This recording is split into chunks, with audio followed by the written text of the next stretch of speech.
Larry. And first off, Comet Elinin, upshot real quick. What are you seeing, Jesse? And then I'll go to you, Larry. Well, we did a video yesterday, Marshall, about the update. We had started tracking. What was strange about it is after the show last weekend on the 18th, some of our YouTubers immediately noticed the object coming in on our stereo A images from SETI with the naval satellite. Right. So we did an update. We have been updating it since the 18th. So in New Mexico, we had two astrologers on the 22nd decide to break out their telescopes, and they did two-day imaging from the 22nd and the 23rd there. Jesse, is that astrologers or astronomers? Excuse me, Marshall. It's been a long day. It's astronomers. Excuse me. Thank you for. That's how you pronounce it. Look, keep me straightened out. Things are happening so fast. Yeah, exactly. Two astronomers. Now, and what they did was they did 2 days of snapshots so they could compare movement, and that's how you do it. You have to compile the images and look at the change in motion with the star field behind you.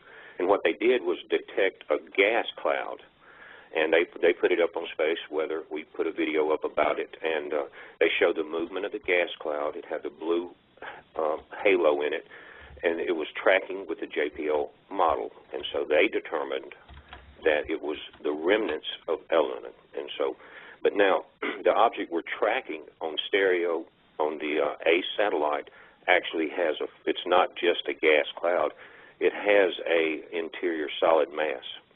And what they did today was come back with those same images in the infrared spectrum, Marshall, and it was showing that the gas cloud was short on one end and fat on the other, just like the wingtip of a plane, like you would see. In other words, it was tapering back from one end. So it's detecting there is an object there. And so we're tracking, keeping that updated, and it's right there. You can go and look at it for yourself. All right. All right. And Larry Prescott of the Elinin research team. And Larry, I know you and Ed have really been busy with chit-chat and following on all this. What have you got? Well, I think this is interesting in that it reckons back to when I worked with Ed and Richard, and we were all talking and predicting about this gas and the type of gas that was going to be around Elinin. And I believe it was Richard or Ed pointed out that it was going to be hydrogen cyanide. Do you remember that? Mm-hmm. And anyway, and so now, and then I'm looking at Jesse's video, and he's saying the same thing. He's pointing out the hydrogen cyanide. Jesse, I don't know if you knew that when we were all talking about this back then, but I find it interesting now that that's where I got the information from, Larry. Well, very nice, thank you. But anyway, it's kind of cool to see that in one sense come to pass. And now the other thing, it's kind of interesting to see if it happens, is what Jesse was referring to in the the electrical nature of it. That how if it could illuminate, not necessarily a big explosion, but an illumination. And I'm just kind of curious if that might be a bright blue. But again, we'll see. But the most interesting thing I want to throw out real quick, guys, is that I just find it so interesting that on November 8th, that the asteroid comes within, what, 200,000 miles of Earth, like within the moon orbit, and it's kind of like no fanfare or whatever. YU-55? There's not much fanfare on any of it, Larry. If you don't go to YouTube, and those kind of guys or go to YouTube, there's no fanfare about it at all. And what you pointed out was it's 0.9 LD. The comet is. That's less than 1 lunar distance. And when you get within that distance, when you're that close to Earth, the gravitation of Earth has a tremendous change on the projected path. Well, that doesn't make me feel better. Well, I'm just kidding. I know what you mean. Right. Yeah, but I think that, what I'm interested in seeing is the overall pattern of comets that are now being observed, and particularly sun grazers and sun impactors. What are the two of you guys seeing on that that's different? Larry, I'll throw that one at you, then back to Jesse. What am I saying in terms of identification of them? Frequency, severity. Well, I tell you what, it seems like there's a whole lot more of them. I think Jesse in his one video was, that may be touched upon later, that he was remarking how there's quite a number of them out there right now. And it's like, NASA can pick and choose the ones they want to report or casually mention on a flyby later. So I guess the answer to that, there seems to be a lot more. Then you can take that beyond, okay, now what's causing all this? Yeah. Yeah, what's causing all that? That's the good question. That one I'll throw back at you, Jesse. Marshall, it goes back to a video, I think it was 2 or 3 weeks ago. I think we have 130 videos up. We've been up 7.5 weeks, but it's called the Grand Alignment, and you guys have talked about this too, and it goes back to the actual date of December 21st, 2012. And now we know that the Mayan ninth wave ends on the 28th from the charts that I've seen. I'm no expert in that field, but the actual alignment where between the Earth, the Sun, and the galactic center is on December 21st, 2012, the winter equinox.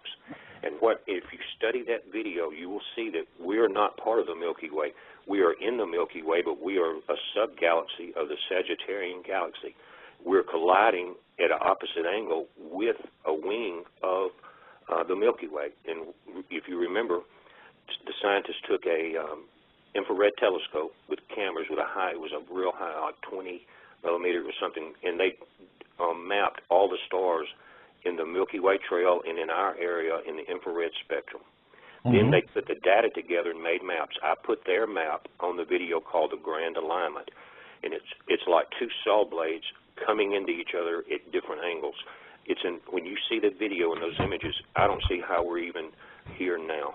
There's so much collision going on that it will blow your mind. Just take a look at that video. That's going to explain why we're having this extra bombardment, and it's also increasing what I call galactic heat or solar heat. Friction does that, and as you come closer to these objects, then they're combining heat, so we've got multiple forces at play. But this Grand Alignment, I think, is the key to the whole thing. Even more so than anything else we've been looking at, Planet X, Comet Elinin? Well, no, it's the cause of all of that. Okay. You see what I'm saying? If you look at that video, Marshall, and any of you guys out there, you will be amazed at why we're even still alive. We're coming in such a stream of debris. Yeah. It's amazing. The hand of God is over us. And, you know, I would say that there's a good case to be made for that. If there's one thing that I learned is that we do have friends out there. We may not think of them in the way that we would normally think of as friends, but one of the things that really became apparent to us, especially when we were doing channeling research, was there are a lot of races out there. The only way they can connect is through this mental telepathy of sorts, and you know, they're rooting for us. But I think that there's also, you see an awful lot of these other websites out there that are talking about there's active participation. I mean, a classic one is Zeta Talk with Nancy Leader, and she's out there channeling the Zetas all the time. You know, but I mean, that's kind of hard to say. The Zetas told her Planet X would be here in 2003, and we missed the boat on that. So, you know, and I remember having her on my show, and she said, well, they did it to trick George Bush into launching the Iraq War so that it would drain the economy.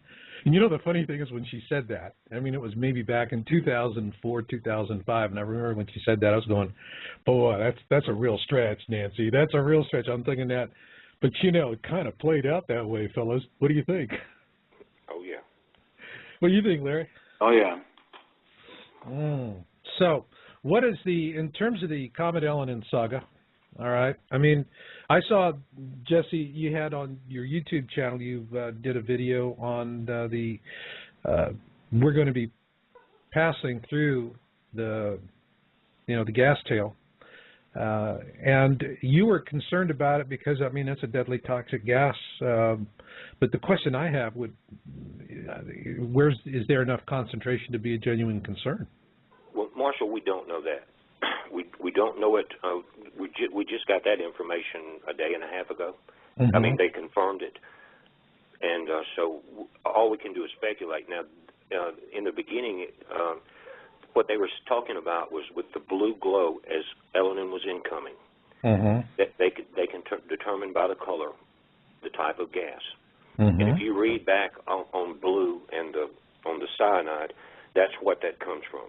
Oh yeah, no, we documented that in our video, and I will say that, Jesse, that is a legitimate concern, because when Halley's Comet passed through, I think it was 1910, that caused quite a lot of panic, because it had only been a few decades that they had the ability to do that. All right, the spectrometry, and you know, so when they found out that Halley's Comet had hydrogen cyanide, I mean, people were panicking. They were buying the very most early versions of gas masks in those days, Comet pills. There were songs about "I'm going to die when it comes," and people were having let's die with, you know, Halley's Comet songs. I mean, that's really cheerful. And so there is, you know, there was really genuine concern, but it passed by. There was no concern for us. Marshall, some of the things that are different now, if I can point them out, is that we have the largest hole in our upper atmosphere ever recorded. Okay? The shields are down. That hole is larger than the continental United States. Last night, we had a solar blast that struck our atmosphere. On the Boulder K index registered, I think it was a 7 or maybe a 6.5, but it was a 1.5 higher than that when you looked at the final models. There were red auroras in Alabama and Mississippi. We've never seen them here before. Red indicates the strongest type. Normally you have your blue and green shades. Red is the strongest type of energy when it penetrates. We also had a compression of our atmosphere from it. If you'll look at the latest video I did this afternoon after the show, it's called Elinin and the Two Nephews. You'll see the compression effects. The video is from NASA. It's amazing. It's the live, 2-day-old SETI images of this, and as it approached Earth, and as it approached our atmosphere, and it's what we're so. You got that. Now, people have asked, why is this the 28th important with the alignment of Jupiter when we do it every 11 years? Well, this time, what it is, Jupiter is not in a perfect circle in its orbit. You see what I'm saying? And when it's an elliptical orbit, and the difference between its closest approach to Sun on one orbit and in the orbit now is 50 million miles.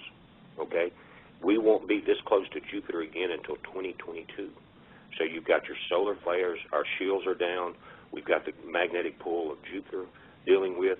Now, there's a possibility, and Phoenix 3333, one of the YouTube guys, Marshall, that I think he called in on the last show, is real sharp, and he's talking about a binary twin to our Sun, and that's why we're seeing the images as they appear on the SETI HI1 images.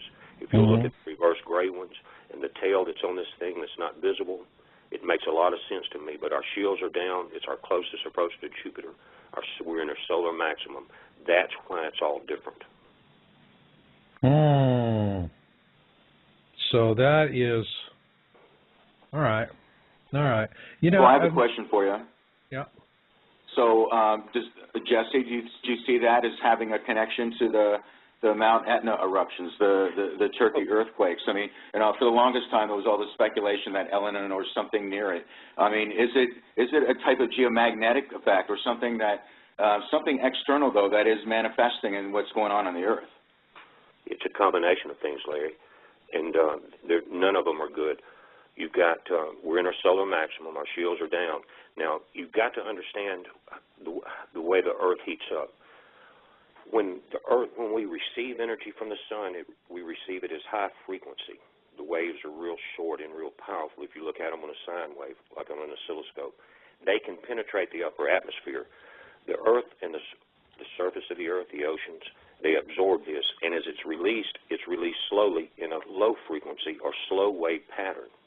Now, as you build up, if you've got chemtrails, if you've got greenhouse effect, and you have heavy bombardment, it's called a global or solar equilibrium that we release at low frequency at the same rate that we receive at high frequency, and we're not doing that. So as we're heating up the atoms inside the Earth and dealing with Elinin, especially if this thing turns out to be a variant star with a totally different magnetic field, if it is one, the density of it's going to be incredible. But we're dealing with it on that level also. So as we're dealing with Jupiter, we're dealing with solar maximum again, and this heat is exactly, the magma is rising, and if you notice in the northern hemisphere, Jupiter is in the northern hemisphere at night. It's the brightest star in the sky, and that's where our big quakes have started from Turkey, and they're coming around. It's just something to watch. We're being affected by all things at one time right now, and that's very unusual, and it's a high mark on what to watch for. So then basically what you're saying is that under normal circumstances, hydrogen cyanide in the comet is a non-starter. But given the fact that we have this convergence of so many peculiar factors, that all of a sudden now maybe it's not a showstopper, but it's something to seriously keep in mind? Well, we don't know what the effects of the gas will be, but as Larry pointed out earlier, just like you have gas in a fluorescent light, and when you apply voltage, it will ignite. And Marshall, it always strikes me is if this thing glows in hydrogen cyanide, if you say, what would be the spark? What if we were going through the gas cloud at the same time we were receiving a solar CME? And it electrified it at that point with our shields down. Now, it may not penetrate in here, but actually the blue star is the warning sign. And what if everything in the sky actually just started glowing blue and we were having these giant auroras? I think it would open a lot of eyes, and that's a possibility. So it's not that just that it could come in and as hydrogen cyanide and kill everybody on Earth with the gas from it. It's what are we? In other words, it's the show. It's the show. It very well could be. Isn't that what you guys talk about? Yeah, Larry, this was right up this is up your alley. Take it, man. Hey, Jesse. Let me follow up with you on this because, this is kind of deja vu for me. One of the things that we also kicked around on this, that, again, we were speculating, and I never realized how on target we could have been, is do you know if this hydrogen cyanide cloud will have a polarity? And if so, what is it? Well, listen, today, if you'll look at the updated images, and they're on spaceweather.com, you've got to give them the credit. But from the New Mexico astronomers that took the images, again, they did them in the infrared spectrum today, and they posted those. And it is showing one side is much heavier than the other, is almost a object is still there. So the polarity will be determined on that object. But everybody should go and look at the new infrared images of that gas cloud. There's an object there that's not showing up unless you go to infrared. How big an object? It looks just as big as the object we're looking at on SETI, Marshall. In the gray image is the reversals as it's climbing. And today, everybody was trying to point out, and it's so strange that we can talk about earthquakes and volcanoes and everything's real good. You mentioned Elinin, and you get started attacked on your channel. But the attacks were coming about YU-55. And in the video that I posted before the show, it's called Elinin and the Two Nephews. We point out that it's nowhere near the track of YU-55, and it now has curved left coming back over Earth, just like Elinin would. Hey, Jesse. Yeah. What do you think? I mean, I copied you on that one email, that link I got from JPL, and it showed YU-55 coming in. And it's like, amazingly, they're saying, yeah, it's coming in inside moon orbit. And it looks like it's not, I mean, it's one thing passing inside the moon orbit, but it looks like it's not passing that far from the moon. Is there a level of risk there as well, or is that unwarranted? Well, I think, isn't it listed as 0.9 or 0.8 LD, which is less than 1 lunar distance? Well, it's 0.85 lunar distance from YU-55 to the Earth. But what I'm saying is, if you look at that video, you'll see how when it's coming in moon orbit and then crossing back out, it's like running just behind the moon. Right. Now, anyway, I just thought that was a little bit close. That's all. Well, and you're right on, because what you're going to have is, all of a sudden, as it gets closer, just like you have when a comet comes around the sun, it uses that to throw it back out into orbit, the gravity. Well, and so that points out that when you get an object that close incoming, the gravity of the Earth and the moon are going to change its track. And it's going to be pulled into it just like a sun-diving comet. And that's going to be just one of the things we're looking out for. That's not, I mean, it could be big. This thing is, I think, 180 meters, which is almost 2 football fields. Hey, Jesse, is it true then that the current trajectory of the gas cloud is blowing, or if you will, across YU-55 right now in outside orbit toward the Earth? Is that true? I don't know. Because I don't know that could have like almost an effect of blowing it outward, and we don't need that much of an effect anymore. But I saw that as well, and I thought that was kind of interesting, and I looked it up, and it is in that type of trajectory, but I can't be sure. Maybe I'm wrong. No, that's a good point. But what I'm saying is there's going to be so many things happening so fast, we're not going to be able to keep up with them. So we just oh boy, there's no way. I mean, we would have to have a 20-team staff on a cable news channel live 24/7. But it seems like an amazing congruence of events. It's almost like it's scripted. It's just weird. Well, we're that generation, and a lot of people know what I'm saying when I say that.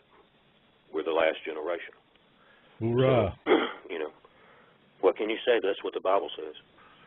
Well, I mean, look, there's a lot of prophecy that converges on these times, and boy, that's one thing that I have seen over the years, and it was really stunning for me, especially in the early years when we were doing this, was because prophecy was the last thing I turned to. A lot of people go, prophecy first, and they start shopping around on the science. We were just trying to understand global warming, and that led us in this direction. This was a purely scientific research. And then as we started looking at not only prophecy, we went for folklore as well, all right, ancient historical accounts, and all of that stuff. I mean, those people were telling us these are the things that are going to happen in this time. One of the things they definitely always have said is that it's going to this object's going to sneak up on you. It's not going to be something that you see it coming for a long time from far away. That when this thing does show itself, it's a rather sudden appearance, and that it looks like a second sun in the sky, and it will cause a huge amount of fear and panic. Now, with that in mind, all right, looking at Comet Elinin, let's talk about the Hopi prophecy. We have the blue star Kachina, we have the red star Kachina. Everyone's heard this. I'll just be real quick about it. Blue star is the harbinger. It gives us a good shaking, but it's the red Kachina that's really going to rock and sock. And that could come, I don't know, maybe a year afterwards. But if it is the red Kachina, blue Kachina prophecy, red Kachina obviously is going to be something like Planet X, which is right now, our position is still that it could be anything. It could be a massive comet. It could be a brown dwarf in a mini constellation. You just have to be open-minded, other than to say there's things out there that are happening, and what is unquestionable is our sun is responding to it. Now, Elinin is coming close in this period of time. It's going to be passing us close by. And the Hopi prophecy is very clear. It says that the blue Kachina will unmask itself when it dances, all right? Which means we don't see it coming. All of a sudden, boom, it is there, and it's got its front stage and center. Now, given the amount of time that we have between now and, in our video, we projected that the concern on this would go until the first couple of weeks of January. So between now and the first couple of weeks of January, what I'd like for you guys to do is talk about what could actually cause Elinin, if it is the blue Kachina, to unmask, to be this big blue honking whatever in the sky that says, folks, we're in poodoo. We're in deep kimchi. There's problems. And then also, not only looking at that, but there's other prophecy, not the blue star Kachina prophecy, that talks about a house falling out of the sky. And the only one left right now is the International Space Station. Although I know the Chinese, I believe, are in the process of doing something with their own station. But all of that being said, Larry, from what you're seeing, what could trigger a sudden unmasking of a large bluish object that scares the holy living bejesus out of us? Oh, I would just say the obvious, in that from what I've learned so far from everyone, and that if that gas could ignite or illuminate in some way, that this is again like deja vu. I had this discussion with Richard, that I asked him specifically what color would it glow. He's so detail oriented. He went blue.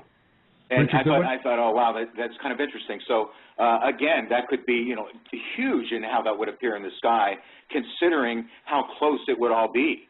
And then that starts the chain of events. If you want to go with Hopi prophecy, as we, again, discussed before, starts the chain of events as you just described, Marshall. They talk about a dwelling place in the sky will fall. And back then we even talked about, well, geez, could that be the International Space Station? Well, earlier we've talked about how there's more problems now, everything from meteorites hitting the space station, geomagnetic storms, satellites. We're talking about that. Well, again, that's in the Hopi prophecy. And then it goes on to talk about the disasters and the fire in the sky. Could be, meteors, and the CMEs. It goes on to describe that. So, I hope it doesn't play out that way, but if it does, that's how perhaps it could. Oh, I agree with that. Now, let me give the audience out there a couple of interesting tidbits, okay? And let's talk about something called LEO. No, it's not a band from the 70s. It's low Earth orbit, all right? And low Earth orbit is an area of space above the Earth that's about anywhere from 100 to 1,200 miles approximately above the Earth. All right, exactly, it's 100 to 1,240 miles. For those of you in Europe, do your own metric conversion.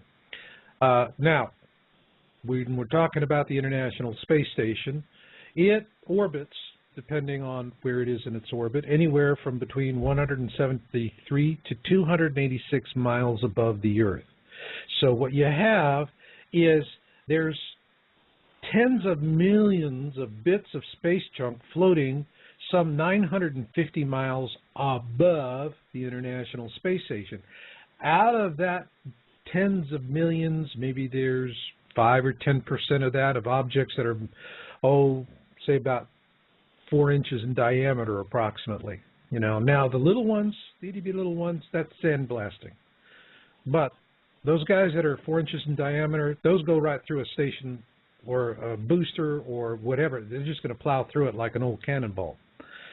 Now, we have a couple of satellites, and, you know, this is really helpful because before the show, Larry, you sent me on some interesting stuff. We've had 2 satellites, Rosat, which is German, and then before that was ERS-2. One was the size of a bus, one was the size of a minibus. I love these precise distinctions. And, but both of these things came crashing down. Now, I was watching CNN when they were talking about the Rosat coming down, and I never saw anybody trying to go ha ha ha so hard, and meanwhile inside they're going, what the heck am I seeing? All right, and these 2 gals that are announcing this, and I mean, it's like they're putting on the face. I mean, I work with CNN, and I understand how it's done, and they're going through the headsets, and they're going, put a happy face on it, fluff it up, fluff it up, fluff it up, and that's what they did, and they're ha, ha, ha, ha, oh, another satellite fell out of the sky, ha, ha, ha, ha, ha, boy, that happens, it's like, and they're doing this nonsense, and I see them do that so often. I remember when that volcano in Iceland that shut down air traffic off through the whole northern hemisphere, when it popped off, the guy on CNN was going, we're going to have beautiful sunsets. Like, right. Go tell that to everybody stranded in, you know, in the airports, can't get a flight home, you know, to ask them about the sunset. So we get this happy nonsense, all right? But we've got a lot of junk up in space, tens of millions of pieces, anything from the size of a grain of sand all the way up to big honking boosters and whatnot. And the space station has got most of all of that junk on top of it. Hey, Marshall, is that still manned right now? It is still manned, and, you know, what they said was that they were planning to possibly de-man the station in November. Then they came back and said, well, maybe December and this and that and fidge and fart and fidge and, you know, whatever, they're going back and forth. It hasn't been demanded yet, although I think when the time comes, everybody's going to scramble for the Soyuz capsules, and that's it, you know. We're bailing out. Goodbye. But we got this comet coming in. Let's kind of pull these other facts. It's loaded with hydrogen cyanide, which means it turns into a big blue flash bulb that goes off, possibly, if it ignites. Plus, we've got a weakened magnetosphere. Plus, we've got all of this increased solar activity. And we've already had a whole lot of stuff that's fallen out of the sky, a couple of huge satellites, namely. And I mean, even the smaller one, you know, it had a 1-ton reflector dish, which would definitely make it through the atmosphere and hit the Earth somewhere. And so, you know, they're all, gee, you know, we're lucky. Isn't it nice that 70% of the surface is water? You know, I'm sorry, this is just not the kind of game I like to play. But with all of this, I want you guys to walk me through a possible scenario between now and the end of this year where events will compile, come together, converge, and we could see an unplanned deorbit of the ISS, the International Space Station, just on a guesstimate, guys. And Marshall, let me address a question that Larry brought up about how the possible ignition of the gas that may cause the blue Star Kachina. Now, you got my underlay? Okay. Now, just picture this in your mind.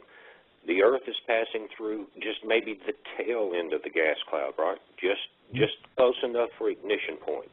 And then you have an object. It may not be YU-55. It could be any asteroid. There's actually a layered JPL model in our favorites that puts multiple objects right around us right now, 20 or 30 that are right in our close proximity. All right, now, here, the Earth is going through the tail end of the gas cloud. You have a meteorite come into our atmosphere. At the same time, you've got a solar blast. And what causes gas to ignite? A spark, right? Mm-hmm. A falling star, a falling asteroid. What if it was the space station that had been disabled, and as it burns through the atmosphere, that's the spark as we pass through the gas tail that ignites it, and you see your blue star. You see, so you can tie in your falling house, your blue star. Now, I want to ask you two guys something. On the last video, now, I'm not an expert in Hopi, but I have studied it. I've studied the Indian religions, and they're talking about the 28th of this coming 28th being a day of great spiritual awakening. It's the end of the Mayan ninth wave. Now, they talk about two nephews, and that's stuck in my mind, and there's two objects trailing Elinin that I'm pointing out on our videos. It's on the red sedgy images. They're parallel, and they're coming towards Earth, and they're coming fast. Now, what do y'all know about the nephews? Are you familiar with that part of the legend? I know you are. Well, actually, what are the names, Jesse, of the no two one's naming them. And look, Larry, no one's naming them, and so what I've learned to do is throw out what I feel inside, and I'll either get shut down or I'll get informed. But no, because Marshall described this, in fairness, in his Hopi Blue Star video. Marshall? Yeah, no, actually there was, now this was tracking that went back some months ago. Yeah, I'm tracking them right now as we speak. You're tracking them now as we speak. But these were also, there were objects in the video that are moving in parallel. And I thought that the Hopi word nephews was very, very an interesting use of word. Because nephew is like an extended family member. You're kind of related, but you're not living together kind of a thing. But he's bringing them with him, right? They're coming together, right? They're coming. Well, they're coming together. They're on track. All right. Right. And so you actually see them in the imagery from this older imagery. It's in the video. Can't remember exactly the date offhand, but you see these images moving in parallel. So, yes, Elinin it's well documented that it has. They're in the last video I did just before the show, Marshall. I put those images in there as well as what I think is Elinin, and I put the video latest from NASA of the nephews. Okay, now, I have one thing. It was something interesting that a Seeker 2 was just, it wasn't a question in the virtual chat room, but I thought it was a good point that he made. And he said a maser in a comet would not be focused energy, it would be mass, but not one in one direction only. Comet Holmes massed, and the color would be blue, as Holmes was. So what about Seekers 2 talking about this as a maser effect? That it could be. Mm-hmm. Yeah, sure. Why not? Hey, listen, Marshall, one of the guys that called in on this show, and I talk about him quite a bit because he's so sharp, his name is Phoenix3333, talking about being a binary star twin to our sun. And when you start dealing with that mass, you're talking on the level of laser. And if anybody will look at the last images of SOHO today, in our Earth projected pattern, it's one of the, we've had these giant shock concussions of these CMEs that just penetrate the entire solar system. The last one today looked like a laser beam directed. If you're looking at stereo A, it's Earth directed. Now it may just be a glancing blow, but when you first see it and if you step it through, it looks like a laser light. It's amazing that you said that.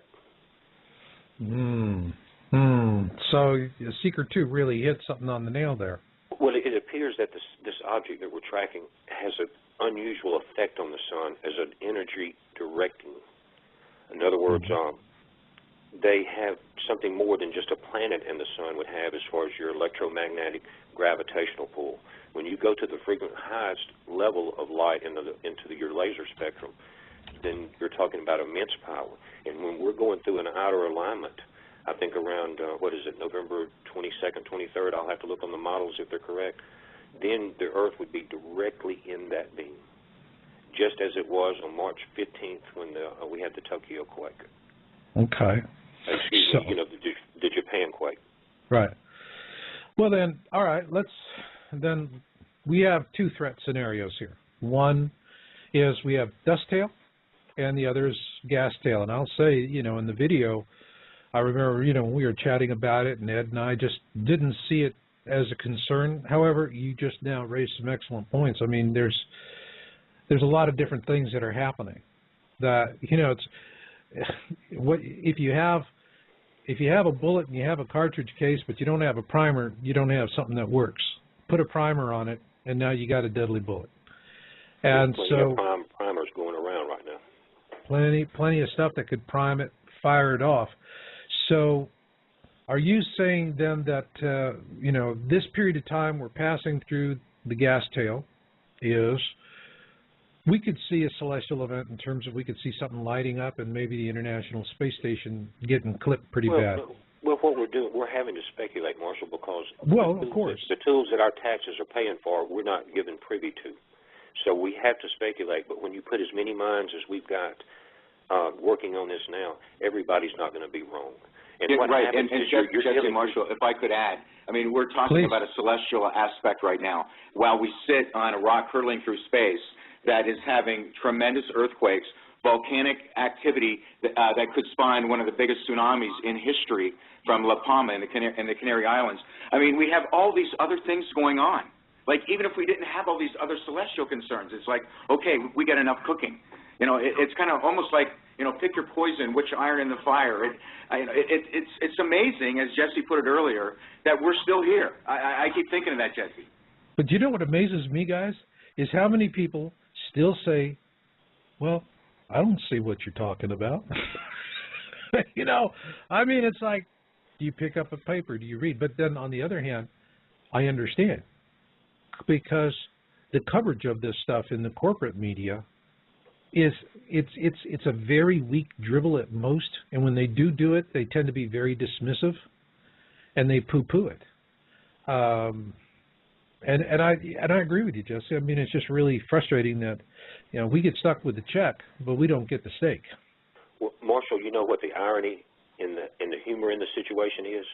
There's humor, and there is. Start with that. There is. There actually is. And there is. And the first part is everybody relax. God is in control. The second part is that we've talked about the different rays of the sun and how they can affect DNA structure. Right. All right. Now we've talked about that possibly in the ancient Sumerian text with the Anunnaki, that they did some DNA changes in order to manipulate man into doing their good. I mean, doing their bid, if it was searching for gold or digging gold or whatever. Well, now, I'll say the people or the powers that be have spent all of our money and dug these great big bunkers. They're underground as this light comes through, and our DNA is changed, and we are spiritually awakened.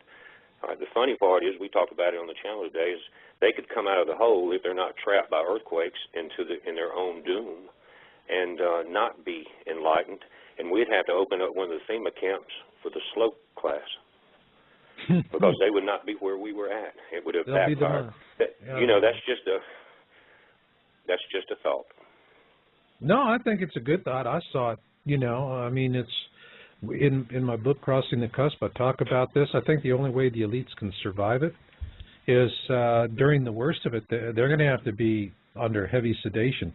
Hey, Jesse and Marshall, I went through this Hopi thing pretty deep. And if you recall, in the verbiage in their text, it talks about those that survive will do it in a spiritual manner, and that those that seek physical shelter will not survive. They actually come out and say that. I thought it was kind of interesting. What an interesting way to approach such a calamity. A spiritual salvation. The Bible says that we'll be changed in the twinkle of an eye, and in the we'll Hopi be wishing prophecy, the mountains to fall upon them. It refers to a spiritual survival versus a physical one. That's exactly right, and that's why if you're underground and you don't experience that, if it is a light-changing event that God is going to do it with, and you're not there, then it just backfired on you, and so be it. Yeah, I agree with that, Jesse and Marshall. We talked about this earlier with the neutrinos changing the aspect of DNA. Remember that months ago on that show? Yeah.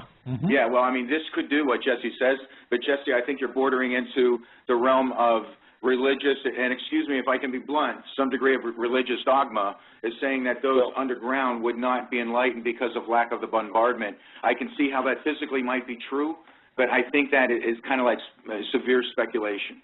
It is severe, but when you're dealing with in the unknown, Jesse, it could be a possibility is what I'm saying.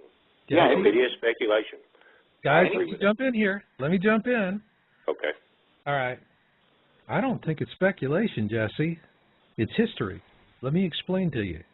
I published the Colburn Bible, and this is the reason why we found this book. And you know, my expression, destiny comes to those who listen. You know, if you're just telling the universe, throw me a bone, I'm going this way, it usually does. We were vetting Zecharia Sitchin. All right. And when I first came to it, it was like, well, it's translation, it's ancient Sumerians. Give me some hard data. And, you know, the answer came back, shut up and read it. All right. That was from my other researchers. So we're doing it. I said, well, if we're going to take Sitchin seriously, we have to corroborate it. There has to be some other folklore besides Sumerian that has detailed accounts of this object. The Egyptians and the Hebrews. You read the Old Testament, the first 5 books, that's the Torah, the Tanakh, and you read the Torah, and it is describing an object called the Destroyer. The Egyptians called it the same thing, the Destroyer. Now, depends on which eschatology of Christianity and which book, Bible you're going to buy and the translation in it. Some of them will translate it to Destroyer, others will use other terms, but it is Destroyer. The Egyptians call it that very clearly. Now, here's what they said, is that the process is what they labeled the Great Winnowing. And I described this in real depth in Crossing the Cusp. And I was very impressed by what the ancient Egyptians were saying, because they said the folks that survived this, very specifically, the stout-hearted will not go down to destruction. All right? And it takes moral fiber to survive it, because they say that it causes so much fear that women become infertile, men become impotent. In other words, we stop reproducing. I don't know about women. For guys, we really got to be scared before we stop thinking about that. Real scared, okay? Super scared. But the other thing it says is that they just drop like flies. The people, literally, the fear wells up in them so badly that they just die from the fright. Now, the funny thing was I got corroboration with that. We did a whole lot of research with channeling different sensitives, different entities, and we had a protocol. We tested on it, we vetted them, and we had vetted sources. And our process was very simple. We said, give us, you know, an event, a weather event 6 months out. And they were just like nailing it every time. They'd say, yeah, you're going to have a typhoon. It's going to go this way, then it's going to go that way. Sure enough, exactly when, where, what they were saying, or here's your hurricane season for next year, exactly the way it played out. You know, it just stunned us when we would go back into our research notes, and there was our vetting data, and that, you know, the call was made. So you can find somebody that's that accurate on television to forecast an event 6 to 12 months out. I sure would love to know so I can tune in. But the thing here is that these guides were very clear. What they told us, and it wasn't 1 or 2 or whatever. I mean, we heard this again and again. We didn't look for, one of the things in the protocol, no one single voice was omnipotent. Somebody says, I'm the only answer. We say, and, you know, we know where the door is. Bye. The other one was we look for trends, all right? Not specifics. And what we're specifically with trends, we wanted what we call the drum beats, things that kept coming up again and again and again and again. I don't care how they explained it, but they always were talking to the same exact thing. And then the third thing we did was we used cross-reference questions to make sure that we didn't have channel filtering from the sensitives, because maybe they were just, you know, didn't want to relay some of the information that they were getting, or they would change it a little bit. That usually happens when it's like, Uncle Harry didn't bury the money in his backyard. He spent it. What? I'm going to kill you. You know, people freak out when they get the bad news. What they said when we asked them about, what about the deep underground military bases? Oh, they know all about that. All right. And they said, they're not going to do any better under the surface than you are above the surface. A lot of those deep underground bases are going to be crushed because of a pole shift. Exactly. And so when they designed all of those bases, what they were really worried about, and which is the principal threat, which is solar, all right? Huge solar storms. You want to see what that looks like? Go rent a copy of Knowing with Nicolas Cage and just skip right to the end of the movie. Trust me, that'll wake you up. And they were just saying, look, a lot of them, they're just going to get ground to pieces, all right? And so they're not going to do very well, but they're not going to be, they're not going to disappear either. There's a bunch of us going to survive. There's some of them that are going to survive. I can tell you that the elites are already laying plans for maintaining control in the post-historic world. But you'd have to be underground to survive the solar. You have to be underground to survive the solar. In the physical. In the physical. So, and it may be more than just the physical we're dealing with. And that's biblical. It goes into the Hindu, the Mayan, the Egyptian religion. I'm a Christian by faith, and I deal with the Bible, but I never close my eyes to the rest of the world.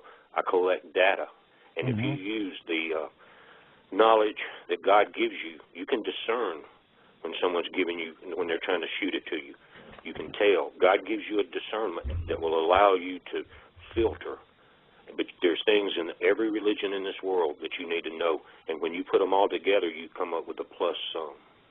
Yeah, Jesse, I know, and without, going down this road of religion, I was raised a Baptist, very strong religious upbringing, but as I grow older and read and learn more, I realize how things often are not as they appear and are often far more revolutionary than what may have been in the Bible, like whether there were books left out, whatever.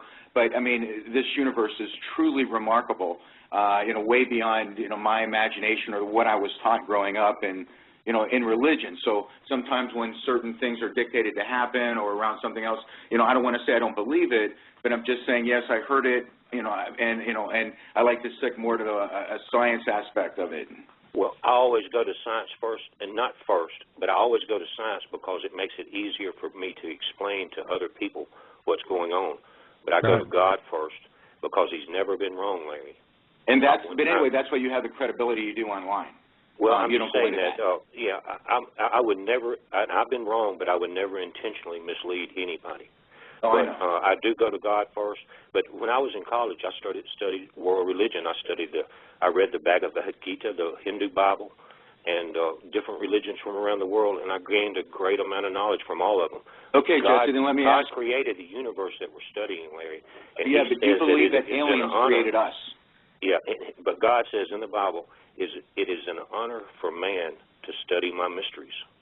So So you find that aliens created us? No, I said God created us. Well, I'm not saying that there was not a DNA interference in the process. Okay? I'm not saying that. That's but fair. I'm saying God created us initially. Well, God creates everything, and yes, what That's right. was a DNA manipulation to make us But humanoid. I am a science head now, and I love it, and I always have, and I always go there first, and it gives you documentation in both hands. Well, I think we as a species are part alien. We are aliens. I mean, I tell you what, if you boys ever really experienced gold fever, I had it. When I was a young man, I knew what gold fever was like. I know where you're going. And I'm telling you something. I do not know how it is that we as a species could have, come from apes and this, that, and the other thing. We don't think of bananas more favorably than gold over bananas, all right? I've had the gold fever, and it's very unnatural, and it's very intoxicating. I mean, it's more powerful than sex drive. Now, that is something that has to be engineered in. So, yeah, I do put some credence in the whole theory that we do have extraterrestrial involvement, but I don't give a damn about all of that. Because it's here, it's now, it's our planet, we're working the claim, okay? Yeah, that's right. it. Yeah, We're but Marshall, I bring claim. it up if what's happening is within the context of something else, Yeah, and so, I mean, this just raises all the questions, and I think, we're at the top of this hour now, guys, and so this is when I usually give everybody a little bit of music so I can put on the tea and throw the cat out. And what I'm going to do tonight, since I'm running the screening room by myself, folks, is I'm going to play Lives in the Balance again. I just am addicted to that song now. And John Snardo sent it in to me, and it's like I got it on my desktop, and I'm playing it all the time. The lyrics just touch me so deep. But for those of you that like to come on and talk with Jessie and Larry, the guest call-in number is 818-495-6962. That's 818-495-6962. You can also use Skype.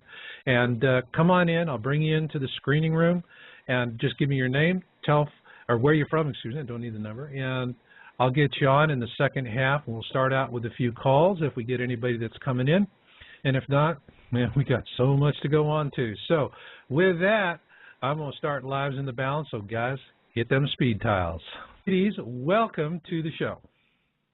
Hi, Marshall, thanks for having us on. My aunt is actually listening in Panama, and we've been following this kind of stuff for quite some time, starting with like the New World Order mess, and just because we keep up with what our Bible says and what's going on in the world, and it's all gotten very concerning to most people who are awake and listening and paying attention. But this Elinin thing, it kind of scared us all, especially with the drills that went on in Denver recently, and where everybody was that was anybody at that particular moment. And when y'all started talking about how you check with science like we do, check with the Bible like we do, and many other sources, because we don't feel that relying on any one of these is very smart, but relying on the mass of information from all over seems to be the only way to put anything together. And what we found is that yet again, here we come on another important date, and right around that time, oddly enough, we're going to have a bunch of drills going on again. I just heard about a tsunami drill on top of the other drill we'd heard about yesterday or today. And do your fellows know anything do you know about we have these a huge kinds of drill? things, how those relate? Well, we have a huge drill coming in not too long where they're going to have the first test of the National Emergency Broadcast System, and so they're going to be taking down all of the broadcasting across the country. Does anybody know what temporary means for a temporary period of time at that? It'll probably be long enough just to test it. But Larry, Jessie, have you guys heard anything on this on your end in your research? Yes, I have. Go for it. It's supposed to just be temporary, but the one thing that I would add that this is the first time that this has occurred, and it's also somewhat unusual that this would happen like the late morning after this YU-55, this asteroid that is coming within moon orbit, within 200,000 miles of the Earth on the midnight November 8th or the morning of November 9th. You pick which one. But that just seems kind of odd that the closest asteroid pass in quite a while of one that's happens to be fairly large, 1,300 meters, would occur on the 9th, and that's when they're having this drill. So again, you never know. But again, it's somewhat unusual. And you sound like my aunt and I with the, I don't know what it means, but it's very interesting. Everything is incredibly interesting these days. Yeah. Well, one thing that I could share with you, because like Jessie and me to some extent, that we're talking about perhaps a calamity that could occur on a global scale with a lot of humanity all at once, when really every day on this planet people are meeting their end of the world, whether it's a car crash, death, disease, some kind of illness, or in a mass way with the gas chambers in Nazi Germany, or Indians by the Americans, or you can name it. But so no matter what happens, whether it's on a personal level or global, it is that personal spiritual awareness and preparedness that I would have to refer to, that the Hopis talked about, that are really talking to me now. And so, whether or not that's speaking to me in a way that somehow relates to the mainstream Christianity, I don't know. But again, kind of a coincidence. Well, I would like to thank all of you for the research and studying that you do.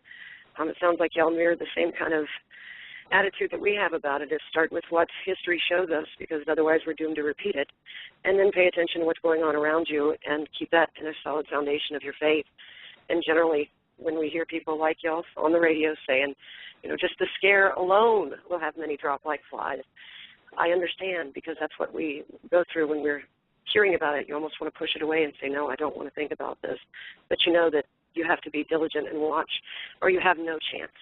But thanks again, and sorry to keep you so long. Thank you. Oh, thanks, and a big reach out there to Barbara in Panama. Thank you so much. Y'all have a pleasant week. You too. All right. So the Jessie, are you back in from? I'm here. I'm listening. She did great there. She's She from. didn't she? Was that an amazing call? And she had her, and I really loved her. She came in on Skype, and her mom is in a three-way with her, just listening in on it. She's in Florida. Her mom's in Panama. You know, there's times when the internet just slap is cool. You know. Yeah. Hey, listen, she's from down. She's not far from us. I've been down. I like to camp in Brighton Beach, just this side of Panama City down in there. It's a beautiful country. Wow. Beautiful. But what she was talking about, Marshall, is it's a global awakening. She's sensing what we're all sensing. Well, you know, guys, there is a global awakening, and I can tell you one of the things I'm working on right now is I'm going to be doing a video on the Occupy Wall Street movement. And I see it as a researcher very, very different from how other people are seeing it. I listened to the media reports, and there's a lot of intellectualizing. There's a lot of dismissiveness. That's going on from the media side. On the other side, on the ground, you see all these other groups that are showing up for no other reason than the cameras are there. So, you know, you got Palestinians over there screaming death to Israel, kill all the Jews. You got other people saying death to these other guys, kill these other guys. And then you got the provocateurs and troublemakers, and I'm wondering how many of those provocateurs are on payroll. But on the other hand, I've been watching this thing from a standpoint of it being a consciousness event. And the reason why it fascinates me is I'd already been in the computer industry for a few years when Tiananmen Square came around. And I was doing work on communications, facsimile transmissions, early email systems. It was pretty primitive then, but I would say more survivable than what we have today. That was certainly the truth. It was very, very rugged communications. But what happened in Tiananmen Square was amazing because you had this hemorrhage of information coming out of the most oppressive regime in the world at that time. They couldn't stop it. The faxes, the simple email systems that we had back then, they were getting the information out in any number of ways. And so we were seeing what was really happening, and it was a consciousness event for China. I think that we're seeing some of those same factors here because when you look at other movements, usually they're socioeconomic in nature. So someone is going, you know, we want gays are marching for, you know, the right to marry. People are marching for one political right or an economic privilege or another. They tend to be angry about their demands. There's going to usually be someone that winds up being a spokesman with a list of demands, and then they can either trivialize them, get it violent, and knock it out, or they can negotiate and bargain them away and give them nothing eventually at the end. You know, it's when the rich guys have taken all those Zig Ziglar negotiating courses, they use it. You know, you come out on the short end of the deal. But all of those things are directed, they're hierarchical in their organization. There's a lot of things that are very, I would call 20th century about it. I'm looking at this, and there's nothing hierarchical about it. There's nobody you can nail with a list of demands, all right? And the people are not screaming, yelling for blood or whatever. I mean, they're going, hold on a second. What are we doing to ourselves? What are we doing to our world? They're asking very deep and profound, they're putting a very deep and profound questions out there. And I mean, the media is obviously going to be uncomfortable with it because it doesn't sell credit cards and tampons, all right? Whatever they're doing, they can't translate that into news coverage that makes money. As a Planet X researcher, for years, we've been waiting for signs of a consciousness event triggered by solar interaction. You know, in 2004, I published the book, Indigo ET Connection. And there I took my stand. I said, you know, our evolution as a species is tied to solar activity. We have got, you know, whatever is in our genes, in our uncoded DNA, we know uncoded DNA, which is about 97% of the stuff that makes us up that they don't know anything about. What they know about is stuff that makes protein. So it's only about 3%. But what they do know about this so-called junk DNA, which what they call uncoded DNA, until they learned that it can alter the behavior of coded DNA, and it responds, and so we evolve. My premise has always been that I don't care whether we were completely of this planet or we're a hybrid species or whatever. To me, how, you know, it's like a big bowl of soup. You know, you throw a handful of this, a handful of that, but in the final analysis, it comes out of the same fields. To me, it all goes back to God, all right? And whatever we're going to be has been in us since the get-go. And it's waiting for something to kickstart the engine to get us moving in that direction. So the evolution, to me, is not speculation. I think that there's clear signs of it. You look at the indigo children, the rise of like Mensa, but I also look at other changes. There's NGOs, to me, are an important thing. These non-governmental organizations, they're out there taking care of needy people, people who need help. They do it a lot more effectively than governments. They're self-funded, self-managing. They don't go to anybody to say, give us tax dollars. They're not setting political power. They're not walking in with armed troops, but yet they do a lot to help people. You got folks that get on ships, and they put their lives in harm's way so that someone can't run a harpoon through a whale that's part of an endangered species group. So those, to me, are huge changes that says, yes, I mean, we are evolving as a species. We're moving from Homo sapien to, if you will, Homo spiritual. And so you can look at the events that we've been talking about with like blue Star Kachina and the mass die-offs and everything that's going to happen. I see that. And I dread it. And I don't want people to suffer that way. Never have, never will. I would just as soon, please, let me be right. Let me have the honor of listening to the world laugh at my expense. It would be like honey flowing into my ears. I would relish nothing more than to have the world laughing at me because nothing ever happened. And I bet you two guys are the same way. Oh, I know what you mean. And nobody wants that kind of stuff to happen. That's right. What about you, Jess? Well, Marshall, it's going to happen. And the positive thing that I think about is when you go back to the beginning, I think we were spiritual beings in the beginning, in the original war in heaven, and it's a return home.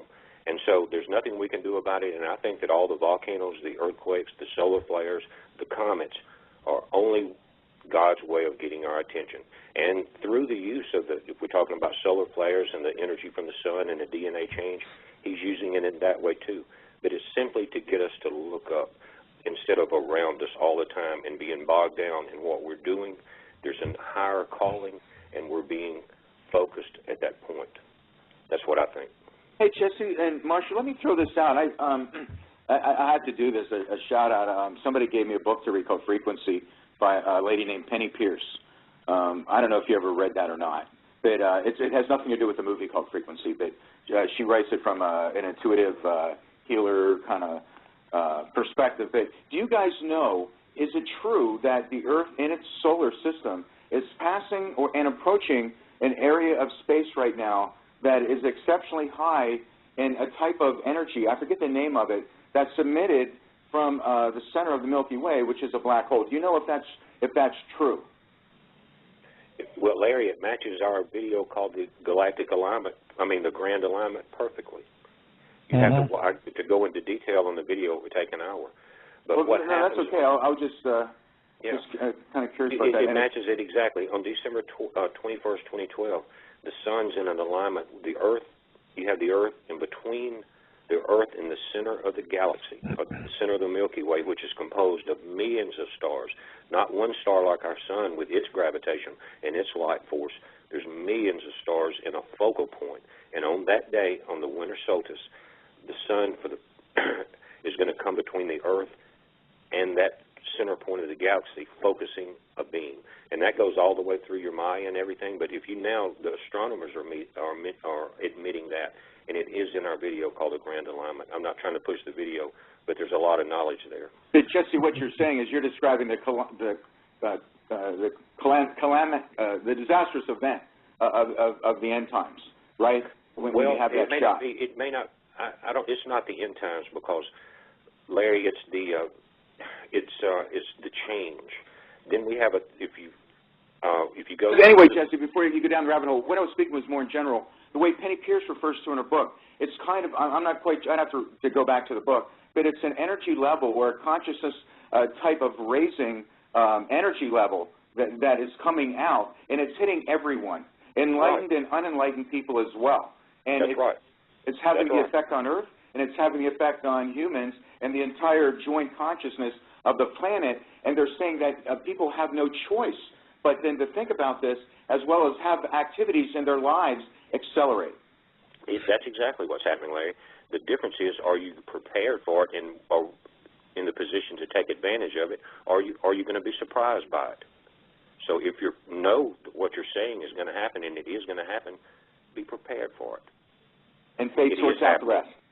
It is happening, exactly what you said is going to happen. Yeah, well, guys, I'm going to tell you one thing. I see more people looking up these days. Yeah. You know, that's the point. That's a big difference. That is a big difference. Two suns in the sky.